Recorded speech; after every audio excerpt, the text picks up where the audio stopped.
Il est apparu 30 ans plus tard, écrit avec une encre qui n'a pas encore été inventée. Cette histoire est inspirée du dossier 78MTL 441B de la Sûreté du Québec, une affaire jamais résolue qui continue de hanter les archives. Quand on regarde la photo de classe de l'époque, on voit 30 enfants souriants, mais tout au fond, dans le flou, se cache une 31e présence. Une silhouette aux épaules étrangement relevées, comme si elle était secouée par un rire silencieux, un rire sans bouche. En 1978, le rapport officiel listait 12 témoins, 12 noms noir sur blanc sur un microfilm poussiéreux. Mais en 2008, un détective à la retraite a rouvert le dossier et c'est là que l'impossible a surgi. Sous la liste, un 13e nom était apparu, Élodie V. L'écriture était différente, d'une encre bleue anormale. Une analyse plus poussée a révélé quelque chose de terrifiant. L'encre avait traversé le papier, mais pas de l'arrière vers l'avant, comme une tache. Elle semblait s'être imprimée depuis le futur. Je cite l'enregistrement du détective datant de 2025. Ce témoignage n'existait pas en 1978. L'encre contient un isotope qui ne sera synthétisé qu'en 2041. Le papier lui-même semblait vivant. Sur les gros plans du rapport, les lettres du mot épaule ondulent, comme si la page respirait au rythme lent d'un prédateur. Le mystère s'épaissit encore.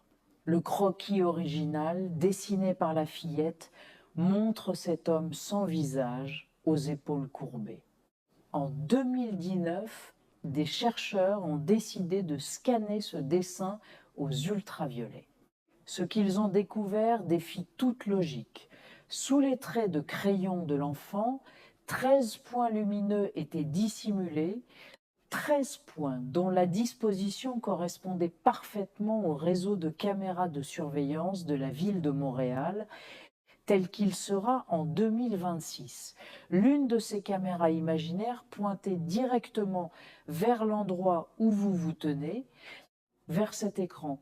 Il ne regardait pas la fillette, il regardait celui qui regarde la fillette. Imaginez, nous sommes en 1978. Vous avancez dans un couloir d'immeuble.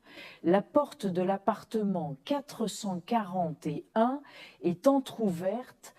À l'intérieur, la pièce est préparée pour les témoignages. 12 chaises vides sont disposées en cercle. Mais il y en a une 13e. Celle-ci est différente. Elle est tournée face à l'entrée, face à vous. Elle est vide, elle vous attend. Soudain, un bruit de pas derrière vous. Vous ne voyez personne, juste une ombre qui se projette sur le mur. Une ombre aux épaules déformées, relevée par ce rire muet.